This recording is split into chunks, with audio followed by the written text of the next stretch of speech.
झारखंड के पूर्व मुख्यमंत्री हेमंत सोरेन की पत्नी कल्पना सोरेन आज पलामू जिले के चैनपुर थाना अंतर्गत हरिनामार ग्राम में एक चुनावी सभा को संबोधित करते हुए कहा कि भाजपा की हर बात झूठी और गुमराह करने वाली है। झूठे सपने दिखलाकर भाजपा सत्ता में बने रहना चाहती है। उपस्थित जनसमूह से अपील करते हुए श्रीमती सोरेन ने कहा कि सभी लोग वोट की चोट देकर भाजपा को हराए। आगामी 13 मई को पलामू लोकसभा सीट से इंडिया गठबंधन के प्रत्याशी ममता भुइयां को लालटेन छाप पर वोट देकर पलामू की आवाज को बुलंद करें। श्रीमती सोरेन ने कहा कि लोकतंत्र एवं संविधान की रक्षा के लिए इंडिया गठबंधन को जिताए। यदि लोकतंत्र नहीं बचेगा तो हम सभी का सारा अधिकार खत्म हो जाएगा। उन्होंने कहा कि दिसोम गुरु शिबू सोरेन ने जिन उद्देश्यों के साथ झारखंड राज्य को अलग कराया था, उनके सपनों को पूर्व मुख्यमंत्री हेमंत सोरेन पूरा कर रहे थे। उन्होंने केंद्र से अपने राज्य का बकाया पैसा 1,36,000 करोड़ मांगा तो केंद्र सरकार को तकलीफ हो गई। उस पैसे से पूरे झारखंड राज्य का एक एक जनता का विकास हो जाता। हेमंत सोरेन द्वारा किए जा रहे बेहतर कार्य से घबराकर उन्हें जेल में बंद कर दिया गया। श्रीमती सोरेन ने कहा कि झारखंड गरीब नहीं है, यहाँ के धरती के नीचे अथाह खजाना भरा हुआ है। झारखंड के इसी खजाने पर केंद्र की गीध नजर लगी हुई है। केंद्र सरकार झारखंड को लूटने के लिए हर हथकंडा अपना रही है। उन्होंने कहा कि भाजपा के लोग अपने काम करेंगे नहीं और दूसरों को काम नहीं करने देंगे। श्रीमती सोरेन ने कहा कि अभी वक्त है सभी लोग एकजुट होकर केंद्र सरकार को सबक सिखाए। वहीं गढ़वा विधायक झारखंड सरकार के पेयजल एवं स्वच्छता मंत्री मिथिलेश कुमार ठाकुर ने उपस्थित जनसमूह से आह्वान करते हुए कहा कि अब वक्त आ गया है कि तानाशाही ताकतों को उखाड़ फेंके, लोकतंत्र एवं संविधान का अपमान करने वालों को सबक सिखाए। यह लड़ाई झारखंड की आन बान और शान की लड़ाई है। राज्य की अस्मिता बचाने के लिए इंडिया गठबंधन के प्रत्याशी ममता भुइयां को वोट देकर दिल्ली पहुंचाए। उन्होंने कहा कि कल्पना सोरेन घर परिवार को संभालने वाली महिला थी। केंद्र सरकार ने झारखंड की आवाज को दबाने के लिए हेमंत सोरेन को जेल भेज दिया, तब यह झारखंड की आवाज बनकर राज्य की अस्मिता बचाने के लिए आपके सामने आई है। 3 महीने से भी कम समय में केंद्र सरकार के अन्याय के खिलाफ पूरे देश में मौसम छा गया है। पलामू की बेटी ममता भुइयां को आशीर्वाद देकर अपने हक अधिकार की आवाज को बुलंद करें। इससे पहले चुनावी सभा को मनिका विधायक रामचंद्र सिंह, झामुमो पलामू के जिला अध्यक्ष राजेंद्र सिन्हा, कांग्रेस जिला अध्यक्ष बिट्टू पाठक, विधायक संजय प्रसाद यादव सहित अन्य लोगों ने भी संबोधित करते हुए ममता भुइयां के पक्ष में लोगों से वोट देने की अपील की। मौके पर अभिषेक सिंह ने राजद प्रत्याशी ममता भुइयां और कल्पना सोरेन को तलवार भेंट किया। वहीं कार्यक्रम के दौरान जेल का फाटक टूटेगा, हेमंत सोरेन निकलेगा, सोनिया गांधी जिंदाबाद, लालू यादव जिंदाबाद, तेजस्वी यादव जिंदाबाद के नारे लगाए गए। वहीं कार्यक्रम स्थल पर लोगों की भीड़ उमड़ पड़ी थी। मैं यहाँ पे नीलांबर पीतांबर जी के व्यक्ति और हमारे यहाँ के लोग जिन्होंने नीलांबर पीतांबर जी के सबसे आखिरी लड़ाई में हमारे हरिनामार के पूर्वजों के साथ मिलकर के लड़ी थी, उन इस धरती के मैं अपने वीर शहीदों के साथ साथ हमारे पूर्वजों को भी नमन करती हूँ, जुहार करती हूँ। और आपके यहाँ पर मैं जितने भी इस गर्मी में दूर दूर से जन आए हैं, आप सभी को सबसे पहले मेरी तरफ से जुहार। और आप सबको इतने बड़ी संख्या में यहाँ आए हैं, आपका यहाँ जन सलाम आया है, आपका ये प्यार है, इसका आशीर्वाद आप दे रहे हैं। आप सभी को मेरी तरफ से, कल्पना सोरेन की तरफ से, हेमंत सोरेन की तरफ से बहुत बहुत जोहार है। मंच पे बैठे हमारे मंत्री मिथिलेश ठाकुर जी, रामचंद्र सिंह जी, हमारी प्रत्याशी ममता जी, संजय यादव जी, रंजन यादव जी, बिट्टू जी, राजेंद्र सिन्हा जी, मोहन विश्वकर्मा जी, ओंकार नाथ जायसवाल जी और मंच पे बैठे हमें हमारे सभी महागठबंधन के सभी मंत्रीगण, हमारे साथीगण, कार्यकर्तागण, सहयोगीगण, आप सभी को भी मेरी तरफ से झारखंड के जोहार है। और आज यहाँ पे झारखंड में पलामू का अब जो चुनाव हमारा 13 तारीख को होने वाला है, जो मतदान होने वाला है, उसका आज आखिरी चुनाव है। हम प्रसार कर रहे हैं और अब कुछ घंटों में ये टिक टिक टिक टिक करके अब ये समय भी समाप्त होने वाला है, लेकिन समय आपका शुरू होता है। आपका इसलिए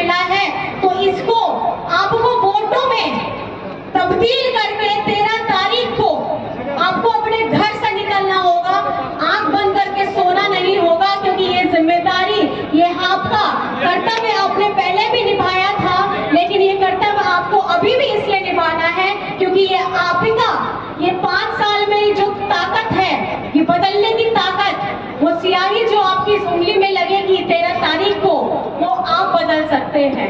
आप किसी को एमपी भी बना सकते हैं और किसी को हरा भी सकते हैं। ये एक प्रतिस्पर्धा है, लेकिन इस प्रतिस्पर्धा का सबसे बड़ा अगर जननायक है तो वो सामने बैठे हमारी ये जनता है, जो सामने बैठे धूप में, धूल मिट्टी में, इतनी तकलीफ में दूर दूर से आए हैं, अपना आशीर्वाद देने के लिए आए हैं। ये आप लोगों का, आपका जो भविष्य है वो आप यहाँ बनाते हैं, लेकिन ये भविष्य की ताकत आपके हाथों में रहती है। तो आप लोग इसके लिए तैयार हैं कि नहीं तैयार हैं? मेरी माताएं बहनें खास करके बताइए, तैयार है कि नहीं तैयार है? दोनों हाथ उठा करके बताइए, तैयार है? महिलाएं, मेरी बहनें, जोर से आप बताइए, तैयार है? तैयार है ना? 13 तारीख को पहले करिएगा मतदान, उसके बाद करिएगा, उसके बाद करिएगा, उसके बाद करिएगा मतदान। आपको करना है, किसी का आपको भविष्य बनाना नहीं, ये आपका अपना भविष्य है। अगर आप चादर तान के सो जाइएगा तो पता चला आप जिम्मेदारी किसी ऐसे व्यक्ति को दे दीजिएगा जो ना पहले कभी दिखता था, ना कभी बाद में दिखेगा। तो अगर आपको अपना भविष्य सुदृढ़ करना है, अगर आपको अपनी विकास की गाड़ी को आगे बढ़ाना है, तो हमारे यहाँ महागठबंधन की प्रत्याशी ममता जी को आप अपनी, क्योंकि ये बेटी है, ये आपकी अपनी बेटी है कि नहीं है? है कि नहीं है आपकी बेटी? आशीर्वाद दीजिएगा। माताएं बहनें बताइए, आप आशीर्वाद दीजिएगा, दीजिएगा कि नहीं दीजिएगा? हाथ ही उठा के बता दीजिए। बहुत बहुत धन्यवाद, आप लोगों का ये आशीर्वाद मिलना बहुत ज्यादा जरूरी है। और जैसा कि आप सभी जानते हैं कि हमारे झारखंड के पूर्व मुख्यमंत्री कौन थे, बताइए तो?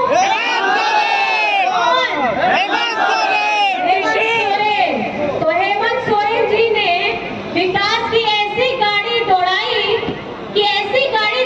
कि चुनाव से पहले बीजेपी वालों को ये डर लग गया, इसकी रफ्तार तो बहुत धमाकेदार है, अगर ये चुनाव में रह जाएगा, ये मुख्यमंत्री, ये झारखंड का बेटा अगर ये चुनाव में रह जाएगा, अगर ये प्रचार प्रसार कर देगा, तो हम लोग की दिल्ली की गद्दी तो गई। अब आप मुझे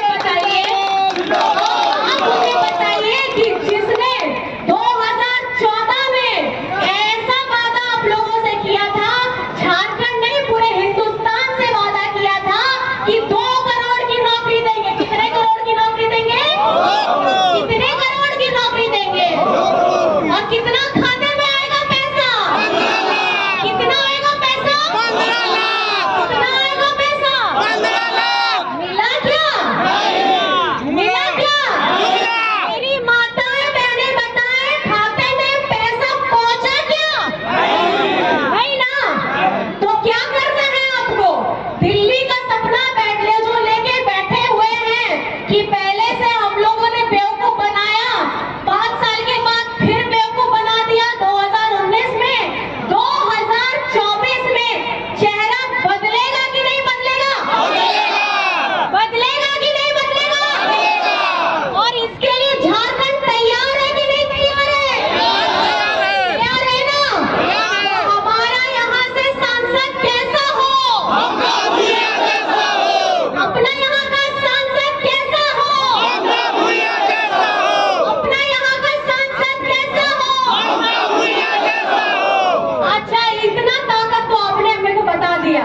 अब मैं आपको थोड़ा सा ये बताना चाहती हूँ कि हेमंत सोरेन जी जब मुख्यमंत्री रहते हुए झारखंड के लिए, आपको पता है, हरा राशन कार्ड आप लोगों को दिया गया, केंद्र सरकार ने उसको काट दिया, लेकिन झारखंड के आपके अपना बेटा, आपका अपना भाई हेमंत सोरेन ने आपको हरा राशन कार्ड दिलवाया। उसके साथ में आपको अबुआ आवास की यहाँ पे योजना दिलवाई। अबुआ आवास एक ऐसा सम्मान है, एक ऐसा परिवार के लिए जिसके ऊपर में मजबूत छत नहीं होता। बहुत सारे हमारे गरीब परिवार के लोग हैं जो बहुत मुश्किल से, तंगी से रहते हैं, लेकिन केंद्र ने हमारा वो पैसा भी हटा करके दूसरे राज्यों में भिजवा दिया। पहले वो देते थे हमें 2 कमरे का,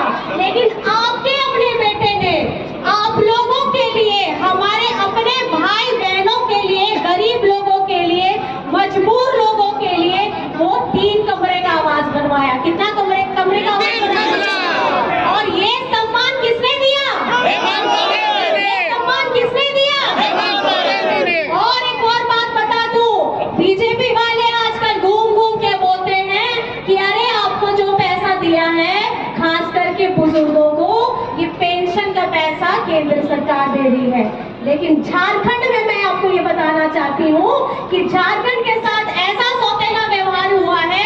हमारे केंद्र में जो हमारे पिताजी हैं, हमारे केंद्र सरकार जो हमारे एक पिता समान है, जिसके झारखंड राज्य को हमेशा सौतेला बेटा बना करके रखा है।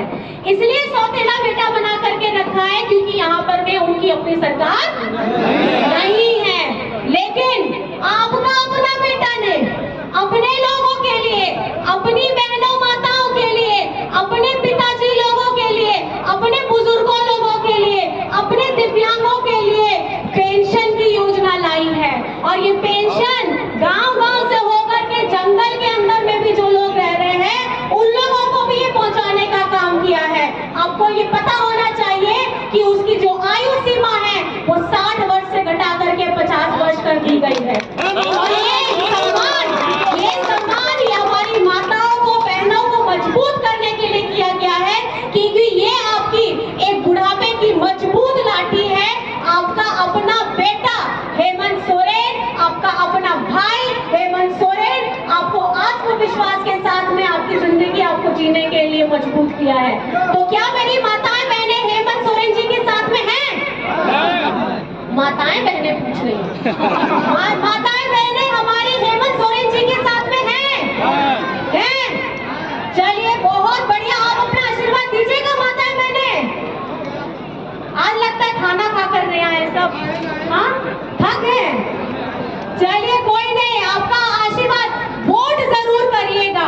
हमारे भाई लोग तो सब वोट करने जाएंगे, लेकिन खास करके मेरी जितनी बहनें हैं, मैं आपसे दरख्वास्त करती हूँ, अगर आज मैं 17-18 साल के बाद अपनी घर की दहलीज को पार कर सकती हूँ तो मुझे लगता है कि वोट देने के लिए मेरी माताएं बहनें बाहर निकलेंगी कि नहीं निकलेंगी ना। और जितना हमारे सारे भाई लोग हैं, आपकी ये जिम्मेदारी बनती है कि हमारे दीदी लोगों को, हमारी बेटी लोगों को, हमारी माँ को ले करके जाना है और सबको जो वोट देने का अधिकार रखते हैं, चाहे वो चल भी ना पाए, कन्हे में उठा के लेके जाइएगा।